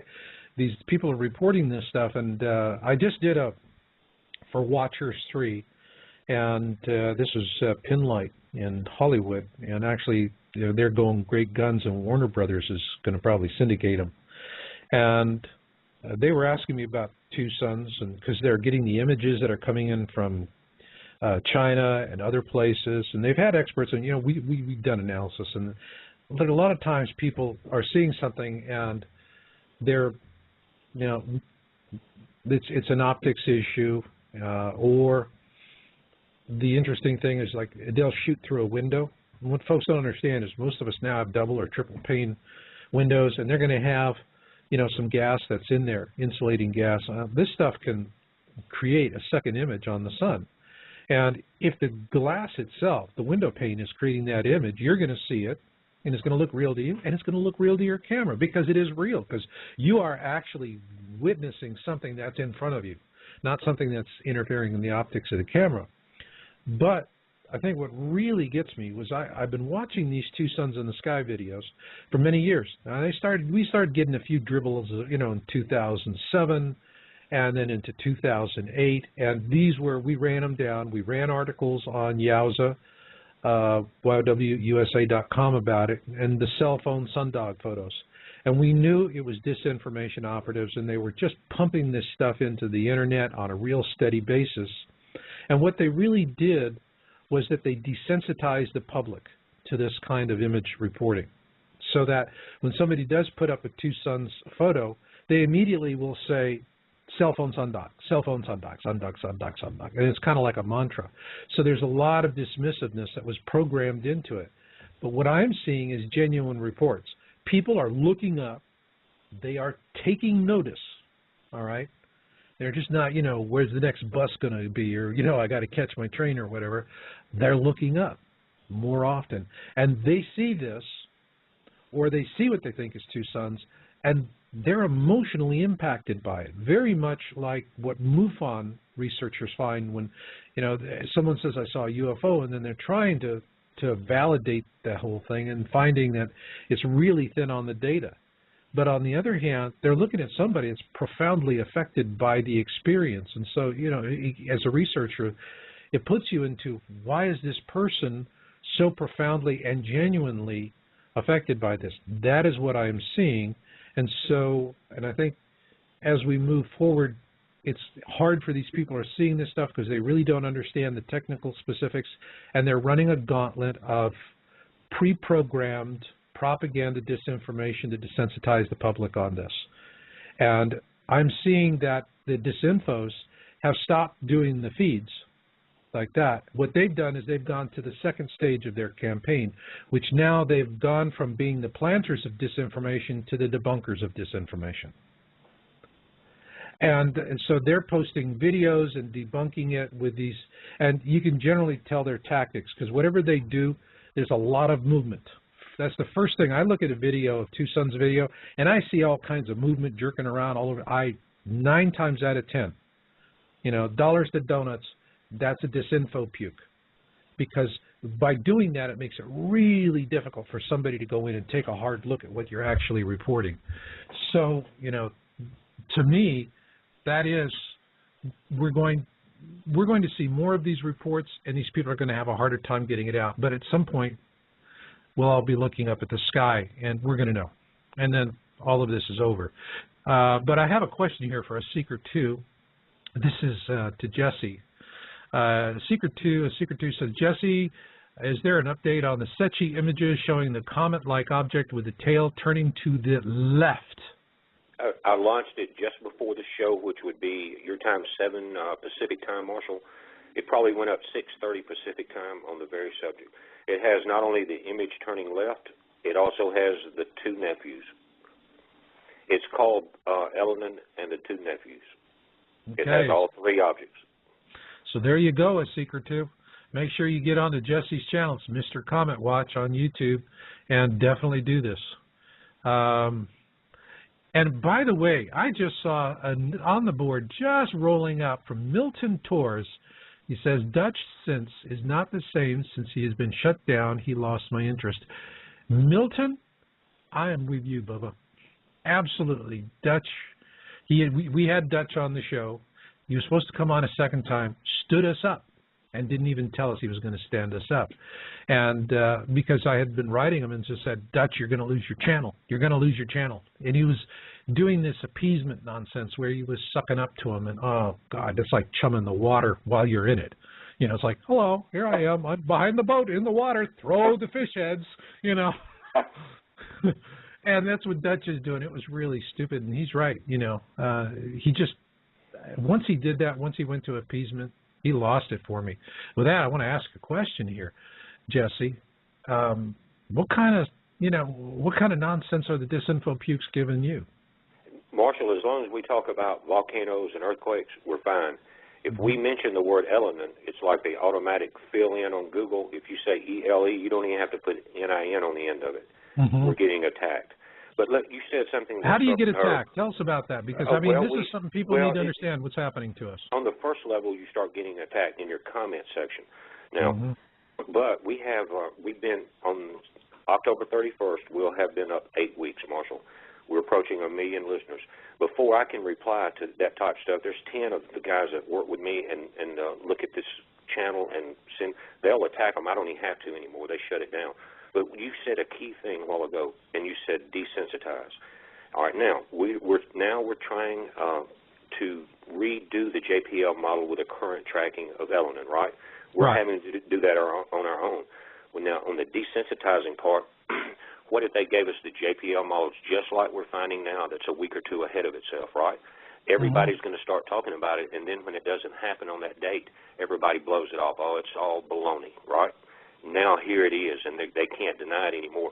But it happened to us on that same level of throwing up disinfo at the first, and then delaying the process. And so I'm waiting now. But as soon as we mentioned it, now we weren't on the 22nd when the 2 astronomers in New Mexico brought this up. We brought it up, and we were attacked as if we made the entire article up. So, and then I went to a lot of the guys' channels that were attacking us. There's nothing there. Not one video, nothing. I know. As if the channels were created as an attack disinfo thing. But listen, I'm much stronger than that, and you guys are too. They don't bother me. I'm going full steam. Yeah. Well, I mean, you know, they know where we live. You know, this is, you get into this, you just don't, if you're in for a dime, you're in for a dollar, and you just got to go all the way. I can tell you, I have experienced exactly what you're talking about. In May, I published an article on is Comet Elinin a decoy, and I raised that question. Sure did. Oh boy, did they really get after me on that? I mean, it's like in every little way that they can. It's a death of 1,000 stabs, isn't it?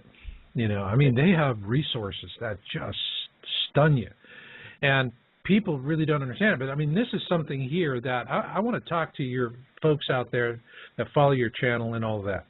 And here's what I want to say to you folks. Jesse and I have come together. We're going to be collaborating. And he's putting a lot of work in, and I'm putting a lot of work into it. And what I'm doing with Yow Radio is I'm going to go to an ad hoc schedule. What does that mean? It means we're not doing a regularly scheduled Tuesday night show. The next one, next week with Robert Ryland, will be the last scheduled show for some time. And the reason why I'm doing it is twofold. One is it takes about 2 man days to produce a 2-hour show altogether. And if I get volunteers, it helps out, but still the same, I got to carry the water. And once you have a schedule with something that's fixed, a fixed date, then it becomes the tail that wags every other dog in the room. Just not a dog, it's the tail that wags all the dogs. And so by going to an ad hoc basis, we can do shorter shows, and we can do them more frequently when we have something to talk about with regards to breaking news. So, you know, you got to stay on it. This is not an entertainment schedule. We're going off entertainment schedule because I want this to be a collaborative research element, all right? Everybody always says, well, Marshall's in it for the money. Well, I don't make any money with this show. But Marshall, I do it because it's the research. Can I say something about that Yeah. sense that was brought up in that? It goes right along with what you're talking about, and before it gets past us, is he was one of the leaders, and we don't know what kind of pressure he went under, and I'm not going to judge what he did. Huge. But let me say this: what I've done in order to go around that is provide the tools for nearly 1 million people in 7.5 weeks to do it on their own. If I go down, it's over with. It's like Occupy Wall Street. They have the tools. You can stop me. You can't stop the other people. They have the tools. Exactly. You see what I'm saying? So that's right, Jesse. That's the reason why you do it. Because you know what? Let me just speak very flatly here. Okay. My message to the disinfo pukes that have been pounding on me since last May. Okay? Screw you and the horse you rode in on, cowboy. Okay? Now you're attacking us. You've really been whacking us. Well, I'm not going to go away. I'm going to metastasize. And that's where you come in, Jesse. That's where your people come in. I'm really counting on your folks to step up to the plate, not sit there and be lurkers and anonymous listeners and go, well, gee, I want to ponder it. Let them Marshall, go out. You couldn't stop them now if you tried. Well, we got to get them on the air. We got to get as many different people on the air. You know, and folks, for those of you out there, it's not about being right. You don't have to be right. You just have to want to get it right. That's right. it. And we want to get you on the air because if Jesse and I go down, you're there, you pay it forward, you carry on. That's part of the responsibility of doing this. We just have to be of a mind to say, look, this will not do. And we're going to do something proactive about it. Marshall, it's already started. The fire started. It can't be put out. We could stop right now, hang up the phones, and it's going on. I'm telling you, I get so many people on my channel every day sending me information about tools that they taught me about, that I've taught them about, that you couldn't put it out. You can't stop it. It's too late. Well, I'm glad for that. I'm glad for that. But I want to do more than just sit here and comment about it or opine. I want to make it happen even faster. I want to get more people out there. I want my listeners to start hearing names they've never heard from people out there just like them, get off their butts, do their homework, and make a difference so that others can survive because lives are in the balance. Well, it's part of the growing awakening, Marshall. We were put here to do what we do as simply as tools. We're not above anyone else. God just chose a few people to show a few other people. Now it's their time to show other people. And that's a ripple effect. That is a ripple effect. Now, in my video, put up, I was on my channel, and you link to it. And I'm telling folks, you got something. You got to get it to Jesse. Give him a blurb, a link to something if you've published it or whatever. And we do an ad hoc schedule, which means you don't have to be, you know, working your schedule around something that's arbitrary. You know, usually we do 5 o'clock in the evening because it's a good time for people on the East Coast. I can do any time in the afternoon. I can do it in the morning. If it's good enough, I'll get up at 3 o'clock in the morning, fire up Blog Talk, and we will do a show at 3 o'clock in the morning. And as long as you want. Because I want to get that information out there. I want people to know that they're empowered, not by a couple of guys, but that they're part of a swarm. They're self-empowered, Marshall. They're self-empowered. That's right. And let me tell you, you're talking about 3 o'clock in the morning and stuff like that. I think that's what part of this awakening is, an energy level, because it's hard to do. It's not hard. I love it. We've done 130-something videos in less than 8 weeks. I feel a need, and someone's telling me to do this, and I can't rest until I do. Because of this frequency and this energy level, I think that's part of the entire process, and I'm glad to be a part of it. Absolutely. So now, talk to your audience, Jess. Just talk to them about if they want to have a report that they're finding something, they're collaborating with maybe 2 other people, 2 or 3. You know, if you want to come on as a small team of collaborators, you want to do a panel, I love it. That would be wonderful. And, Marshall, we have that already. I'm telling you, if anybody wants to get the world news in real time, go to my channel. The comments on the main channel are so full of every volcano, every earthquake, every solar flare, every comet that I can't keep up with it. I know. And I love it. And, yeah, but I mean, it's let's there. be honest.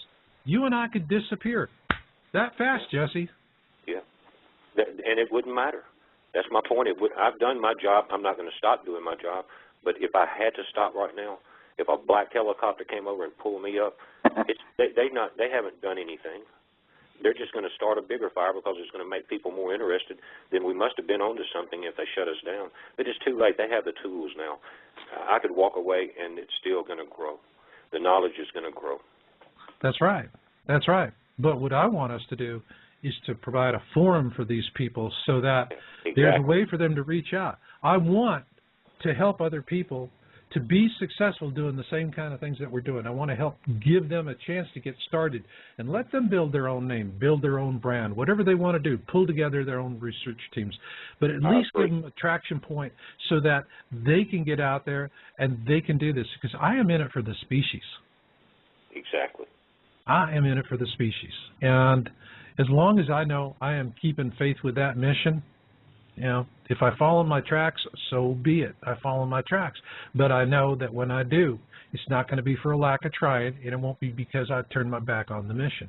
So now, talk to the people and walk them through the process of contacting you and do it. I'll tell you what, Larry, you're here, right?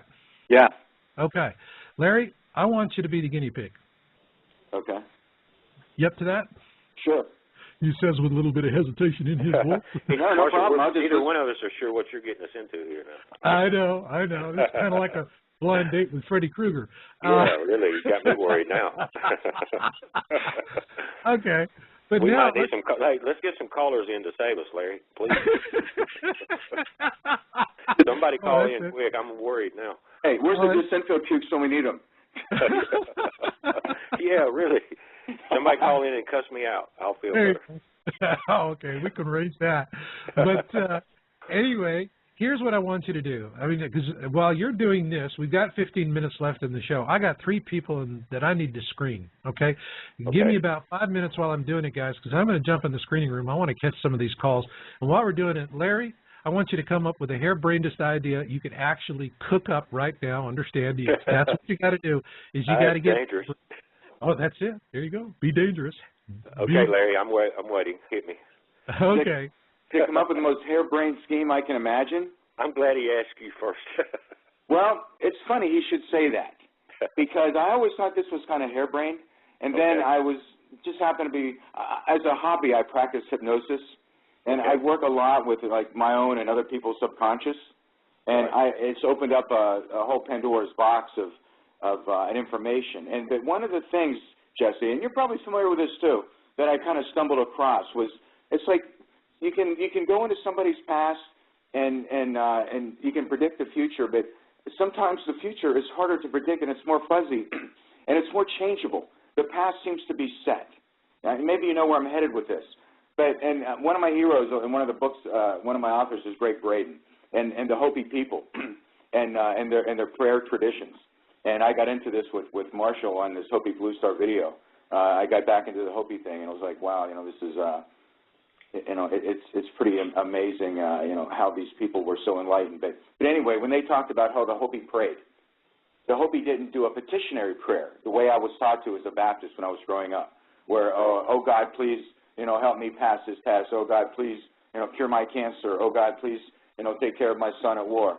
I mean, no matter how noble the request can be, it's called a petitionary prayer, whereas the Hopis practiced it, which is in a way that turned out to be quantumly correct in quantum physics.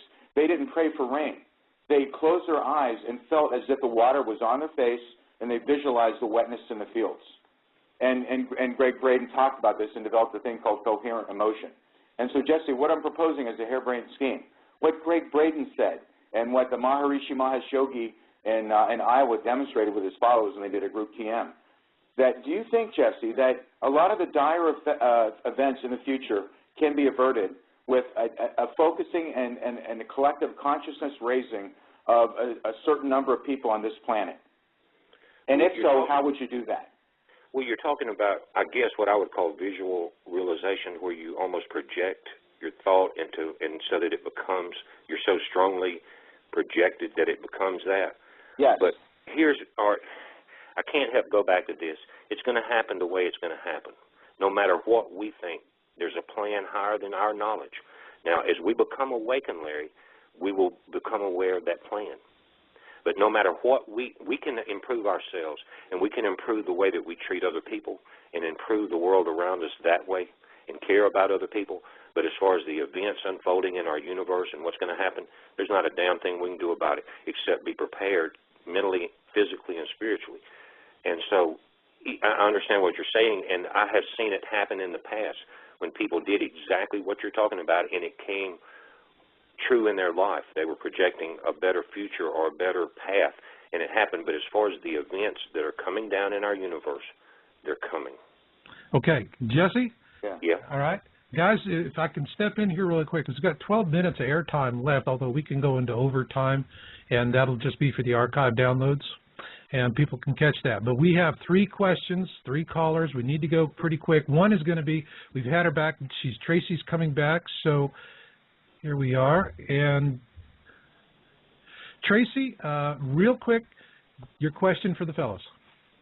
Yes, sir. I saw today on IntelliHub, it was an article from yesterday about bioweapon on civilian populace as doomsday event looms, where they've ordered 44 million doses of the vaccine for anthrax.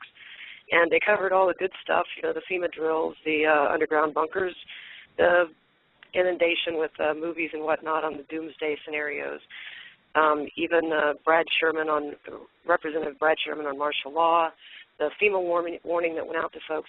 Have you all heard anything about how these things play in with this? Because, you know, when you go and click on these things to research them, because you just don't take somebody's word for it, they mention, say, taking a look at Operation Garden Plot. Well, I can tell you, you don't want to click on that link. After about 5 tries today, it shuts down your computer, it freezes everything up, and then you start getting Skype calls from somebody wanting to tell you, you know, you're having some kind of dangerous virus or this, that, or the other. Just instant inundation, which is the same thing we experienced, my aunt and I, right after I talked to you. Both of our computers went down as far as your show was, and we couldn't get back on for several minutes. So if you've covered this kind of thing, please forgive me.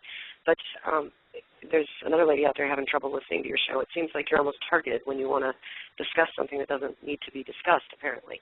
But do y'all know anything about these kinds of government involvement in these things? As you noticed with my earlier question, it's the same kind of ideas. They seem to know something. And, you know, we're all out here trying to figure out which fire is closest to our bum and how do we avoid it. And there's so many things coming from different ways. Do you have any input on that kind of stuff for us so that we know where to look? Okay. Larry, what have you heard about it? Oh, Marshall, I would just say that sounds so familiar. Come on, Yeah. you heard me talk about that very same thing. There's just so much out there that this info keeps going on. I mean, I could go into talking about, you know, I'm not quite sure. She said, what was she in Panama? Is that what she said? Her mom's I'm in actually in Panama. Florida. She's in Florida. Oh, well, and I mean, my you know, aunt is in the Panama country, not in Panama City, Florida. She's down in Panama, the country. I'm sorry. Significantly south of us. It may sound kind of crazy, but I've even had talks with Marshall about this, is that, you know, we can document things, and if they're going to happen or not, would it really change what you do? No, and that's the thing, is my husband is one of those that I just want to live, and if I'm going to get blown away, just so be it. It took me, I've been married to him for 12 years. For the last 6 years, I've been trying to get him to store up a little bit of food and water for hurricane events. This last year, suddenly watching our progression of research, he has gone from that attitude into one of, we need to be prepared. Now I have crates of food that are crated up and ready to go. My sheds have been cleaned out. My truck is ready to go. From a man who didn't want to hear about this stuff not very long ago and still really doesn't.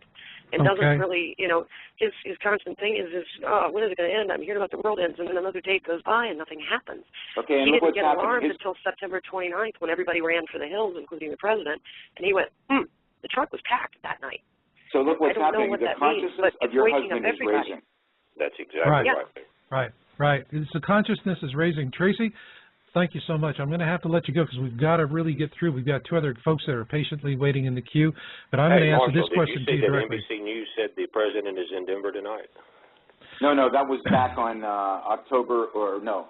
No, there's another meeting going on. He's there tonight?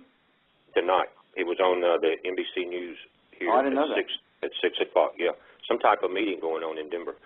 That's right.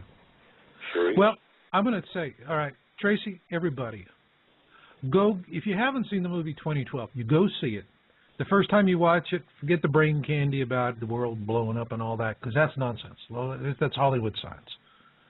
But Emmerich, and I had to go back and see it a couple of times before I got it, Emmerich really lays out how governments, the elites, and the wealthy are going to make sure that you don't know jack until the day you're dying. And then you're not even going to know where the heck it's coming from. That's what they want. This is about a nice big eugenics deal. The more people that don't see it coming, the more people that you don't have to feed after the disaster. It's just as simple as that. You know, so you have to decide what you want to do. But yeah, people are coming in to awareness. I'm talking to more folks right now that are having family members doing this. And what I'm going to tell you is don't force awareness on people. You're going to get their backs up, and it's going to be worse. Just let them know that you know the information, and you don't do anything until they come to you with questions, and then just answer the questions. If they come to you and they ask a question and you go, oh, great, I can vomit 2 years of research on their head today and be really cool. No, you're going to have the same thing. You're going to switch them off. You got to be very, very quiet. You got to listen and answer just the questions directly, and then you can steer them in a way of preparation planning. Now let me come to, we've got, I believe, Tina here that's coming in, and hello, caller. You're on the air. Hi, Marshall. Holly. Hi, Marshall. Yep. You're Hi, on the air. and Jesse. My question is, what does Jesse see coming in? Is he thinking along the lines of a brown dwarf? And also you, Marshall, what are you thinking right now after all this research that you've done? And do you, either one of you, are you thinking that Richard Hoagland is right on with his 19.5 calculations that it's a spaceship, Elinin? Thank Marshall, you. Go ahead, Marshall. On Hoagland, I don't know much about him. I saw the imagery, and he had to use Photoshop to create it. It's like whatever. I mean, with Hoagland, I've seen him do trial balloons in the past. I can remember when Hoagland had one of the best Planet X pages on the internet, and then one day, poof, he just pulled it, okay? So you never know when he's going to redact or he's going to come out with something. To me, he's not consequential in anything that we do. You know, we find it's a good source of information. He has excellent sources of information, but I don't use Hoagland personally for the work that we're doing as a reliable source. I'm sorry. Now, Marshall, I do think that we're possibly dealing with a binary twin star. Again, I go back to anybody that wants to look at Phoenix 3333. I'm not pushing anybody. It's just that this guy's on top of it. He's got a YouTube channel. I think he's got a radio station. But the binary twin star, people need to read about that. It's not necessarily a sun. It's a collapsed star that never reached nuclear fission. And when it collapses like that, what it does is become so small that the density is so mass in the gravitational pull, and in this sense, the laser pull, that I think that one of the objects that we're tracking, probably the first one on SETI, is what we're dealing with, a binary twin. And it would, again, it matches all the profiles. Yeah, I mean, I can tell you what is a safe forecast for the future. Pain. And enlightenment, Marshall. Look at it positive. Okay, yeah. God, that reminds me of there's going to be a little pain in there, but we can handle that. We're tough. It's like that. Did you ever see the movie Life of Brian?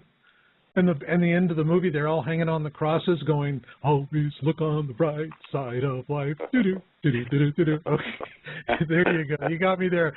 Thank you, caller. We're going to get to the next folk, and I'm going to bring on. We have Brian, and Brian has a question about Montezuma. Yeah, just wanted to talk about, like Aztecs, they had, information passed down in generations. Well, Montezuma, he slayed as an astronomer and an astrologer, I think it's all one and the same, because he knew that a comet foretold a cataclysmic event.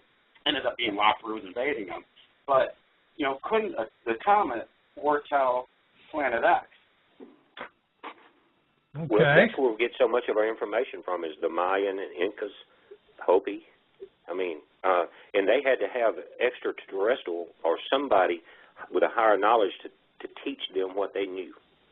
So they were onto something.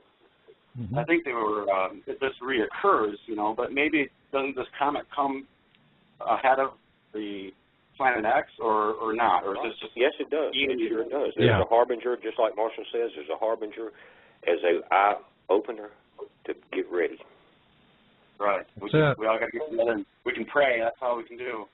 Well, if God's in control, don't worry about it. We're going to but as it actually said in the Hopi verbiage on that, it's time to spiritually prepare. That's right. Now more than ever. If you think about it, there's nothing else we can do but be ready to change. You know, fellas, there's one thing I always do. I always listen to that little voice inside.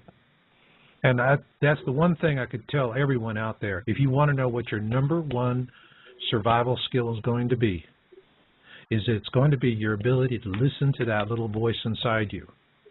And but to do that, you got to be able to be calm. You got to stay frosty. And if you do that, you're going to know, you're going to sense where to go. And there's no guarantees of who makes it out of this thing alive, okay?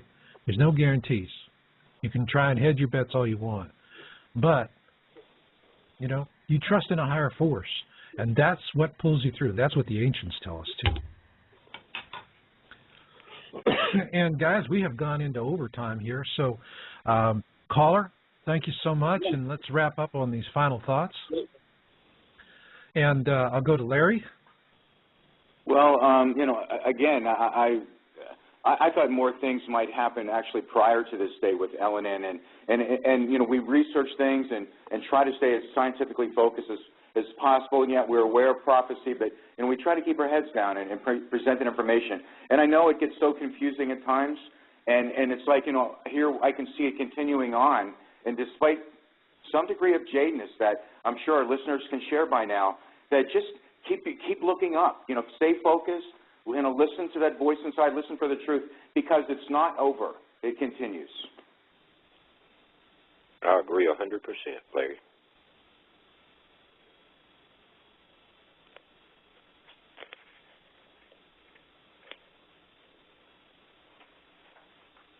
Marshall? Jesse? Yeah, we having somebody. Oh, there we go. Yeah, we had a phone. We had a phone crash here. Yeah, we had a phone crash, but I went to back up. Oh, okay. And so we're in overtime here, and I just want to thank both of you guys for a heck of a show. The callers were fabulous tonight. The chat room, a lot of great comments in there, and it's been an excellent show.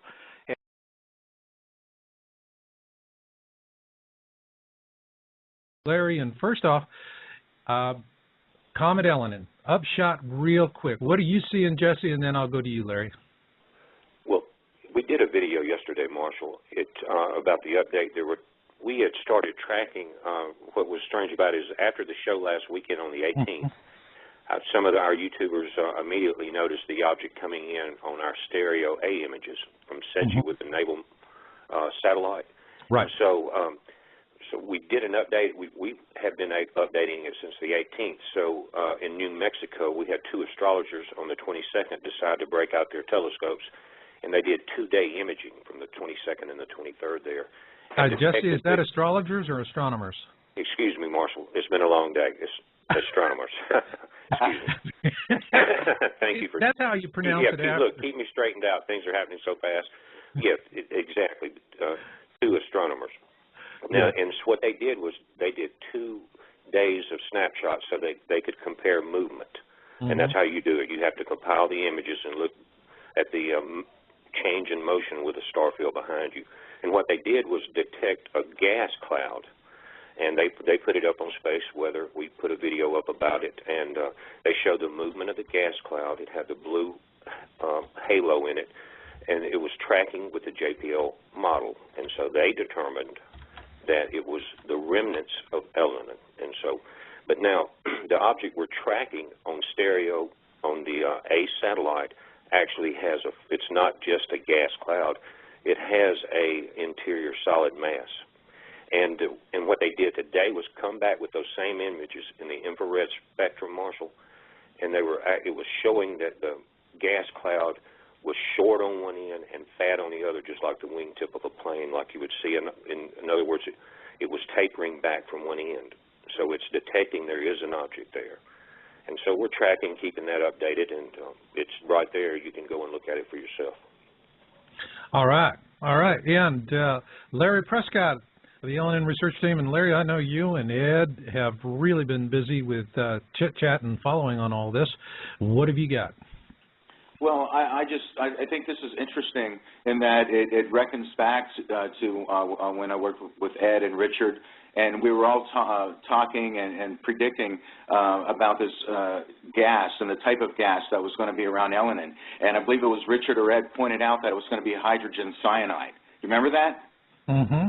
And anyway, and so now, and then I'm looking at Jesse's video, and he's saying the same thing. He's pointing out the hydrogen cyanide. Jesse, I don't know if you knew that when we were all talking about this back then, but I find it interesting now that that's where I got the information from, Larry. Well, very nice, thank you. But anyway, it's kind of cool to see that in one sense come to pass. And now the other thing, it's kind of interesting to see if it happens, is what Jesse was referring to in the electrical nature of it. That how if it could illuminate, not necessarily a big explosion, but an illumination. And I'm just kind of curious if that might be a bright blue. But again, we'll see. But the most interesting thing I want to throw out real quick, guys, is that I just find it so interesting that on November 8th, that asteroid comes within, what, 200,000 miles of Earth, like within the moon orbit, and just kind of like no fanfare or whatever. YU-55? There's not much fanfare on any of it, Larry. If you don't go to YouTube, and those of you guys go to YouTube, there's no fanfare about it at all. And what you pointed out was it's 0.9 LD. The comet is. That's less than 1 lunar distance. And when you get within that distance, when you're that close to Earth, the gravitation of Earth has a tremendous change on the projected path. Well, that doesn't make me feel better. Well, I'm just kidding. I know what you mean.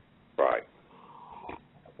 Yeah, but I think that, what I'm interested in seeing is the overall pattern of comets that are now being observed, and particularly sun grazers and sun impactors. What are the two of you guys seeing on that that's different? Larry, I'll throw that one at you, then back to Jesse.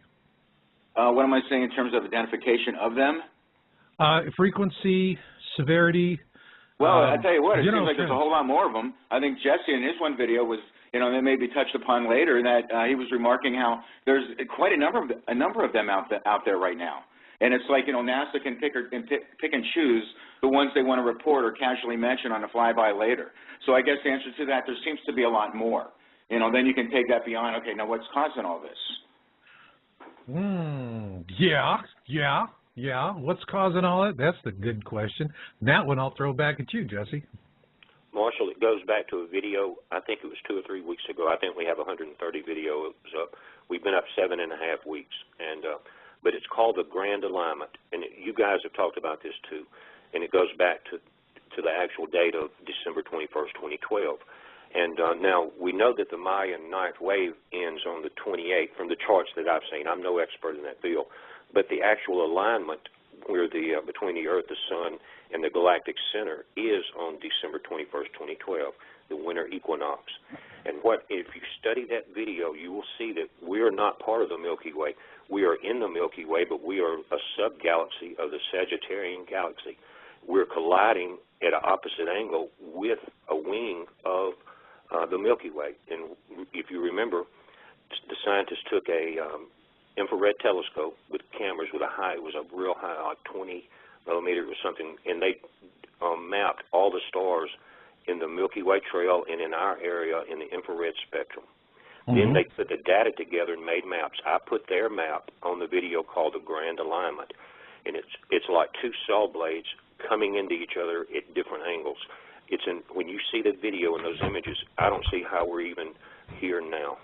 There's so much collision going on that it will blow your mind. Just take a look at that video. That's going to explain why we're having this extra bombardment, and it's also increasing what I call galactic heat or solar heat. Friction does that, and as you come closer to these objects, then they're combining heat, and so we've got multiple forces at play. But this Grand Alignment, I think, is the key to the whole thing. Even more so than anything else we've been looking at, Planet X, Comet Elinin? Well, no, it's the cause of all of that. Okay. You see what I'm saying? If you look at that video, Marshall, and any of you guys out there, you will be amazed at why we're even still alive. We're coming in such a stream of debris. Yeah. It's amazing. The hand of God is over us. And, you know, I would say that there's a good case to be made for that. If there's one thing that I learned is that we do have friends out there. We may not think of them in the way that we would normally think of as friends, but one of the things that really became apparent to us, especially when we were doing channeling research, was there are a lot of races out there. The only way they can connect is through this mental telepathy of sorts, and you know, they're rooting for us. But I think that there's also, you see an awful lot of these other websites out there that are talking about there's active participation. I mean, a classic one is Zeta Talk with Nancy Leader, and she's out there channeling the Zetas all the time. You know, but I mean, that's kind of hard to say. The Zetas told her Planet X would be here in 2003, and we missed the boat on that. So, you know, and I remember having her on my show, and she said, well, they did it to trick George Bush into launching the Iraq War so that it would drain the economy. And you know, the funny thing is when she said that, I mean, it was maybe back in 2004, 2005, and I remember when she said that, I was going, boy, that's a real stretch, Nancy. That's a real stretch. I'm thinking that. But, you know, it kind of played out that way, fellas. What do you think? Oh, yeah. What do you think, Larry? Oh, yeah. So, what is in terms of the Comet Elinin saga, all right, I mean, I saw, Jesse, you had on your YouTube channel, you did a video on we're going to be passing through the gas tail, and you were concerned about it because, I mean, that's a deadly toxic gas, but the question I have is there enough concentration to be a genuine concern? Well, Marshall, we don't know that. We don't know it. We just got that information a day and a half ago. I mean, they confirmed it, and so all we can do is speculate. Now, in the beginning, what they were talking about was with the blue glow as Elinin was incoming. That they can determine by the color the type of gas. And if you read back on blue and on the cyanide, that's what that comes from. Oh yeah, no, we documented that in our video, and I will say that, Jesse, that is a legitimate concern because when Halley's Comet passed through, I think it was 1910, that caused quite a lot of panic because it had only been a few decades that they had the ability to do that. All right, the spectrometry, and you know, so when they found out that Halley's Comet had hydrogen cyanide, I mean, people were panicking. They were buying the very most early versions of gas masks in those days, Comet pills. There were songs about I'm going to die when it comes, and people were having let's die with, you know, Halley's Comet songs. I mean, that's really cheerful. And so there is, you know, there was really genuine concern, but it passed by. There was no concern for us. Marshall, some of the things that are different now, if I can point them out, is that we have the largest hole in our upper atmosphere ever recorded, okay? The shields are down. That hole is larger than the continental United States. Last night, we had a solar blast that struck our atmosphere. On the Boulder K index registered, I think it was a 7 or maybe a 6.5, but it was a 1.5 higher than that when you looked at the final models. There were red auroras in Alabama and Mississippi. We've never seen them here before. Red indicates the strongest type. Normally you'll have your blue and green shades. Red is the strongest type of energy when it penetrates. We also had a compression of our atmosphere from it. If you'll look at the latest video I did this afternoon after the show, it's called Elinin and the Two Nephews. You'll see the compression effects. The video is from NASA. It's amazing. It's the 2-day-old SETI images of this, and as it approached Earth, and as it approached our atmosphere, and it's what we're so. You've got that. Now, people have asked, why is this the 28th important with the alignment of Jupiter when we do it every 11 years? Well, this time, what it is, Jupiter is not in a perfect circle in its orbit. You see what I'm saying? And when it's an elliptical orbit, and the difference between its closest approach to Sun on one orbit and in the orbit now is 50 million miles, okay? We won't be this close to Jupiter again until 2022. So you've got your solar flares, our shields are down, we've got the magnetic pull of Jupiter dealing with. Now, there's a possibility, and Phoenix 3333, one of the YouTube guys, Marshall, that I think he called in on the last show, is real sharp, and he's talking about a binary twin to our sun, and that's why we're seeing the images as they appear on the SETI-1 images. If you look at the reverse gray ones and the tail that's on this thing that's not visible, it makes a lot of sense to me, but our shields are down. It's our closest approach to Jupiter. We're in a solar maximum. That's why it's all different. So that is, all right. You know, well, I have a question for you. Yeah.